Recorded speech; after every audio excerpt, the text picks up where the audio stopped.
Jadi acara hari ini merupakan forum refleksi untuk melihat lebih dalam perjalanan 25 tahun reformasi. Kita harus jujur pada diri kita sendiri.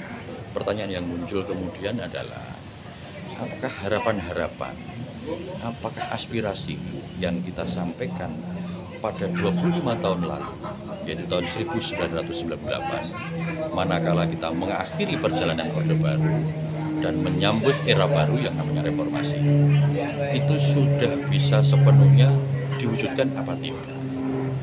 Kalau belum, apa yang masih harus diperjuangkan? Mana titik-titik lemah sehingga menghambat terwujudnya harapan-harapan dan aspirasi-aspirasi itu? Karena ini menyangkut kehidupan kebangsaan dan kenegaraan. Tentu seluruh elemen masyarakat itu berhak atas kesejahteraan umum, atas keadilan sosial, atas ditegaknya hukum.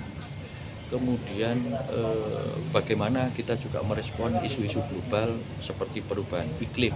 Itu juga kaitannya dengan apa? Dengan bagaimana kita mengelola sumber daya alam. Dan manakala sumber daya alam dikelola salah, tentu ini akan memberi dampak yang juga semakin membuat kesengsaraan, semakin membuat kemiskinan. Entah itu problem penyakit, entah penyakit-penyakit baru, pernapasan, kemudian lingkungan kita yang kotor dan lain-lain. Dan ini amat kompleks, Mas. Lah, atas dasar itulah Forum 2045 itu mengajak seluruh elemen. Yang kedua, semua ini bisa kita bisa kita coba kompilasi atau kita susun, kemudian kita melihat di tahun 2024 itu ada momentum perubahan secara konstitusional.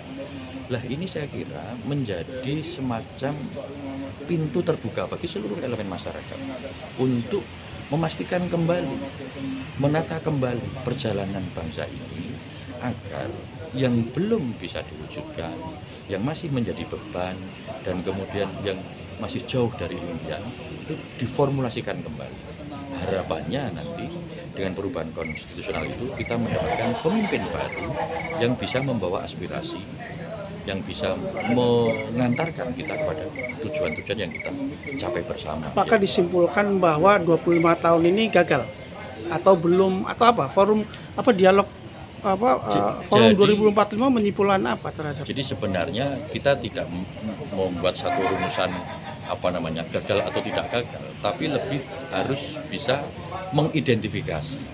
Maka yang kita hadirkan adalah narasumber-narasumber, terutama dari ilmuwan itu yang multi perspektif atau sudut pandang. Ada sudut pandang hukum tata negara, ada sudut pandang sosiologi, ada sudut pandang ekonomi, kemudian ada sudut pandang kepartean. Kita undang juga para pimpinan partai agar jujur melihat ini semua. Seperti apa sebenarnya potret bangsa ini.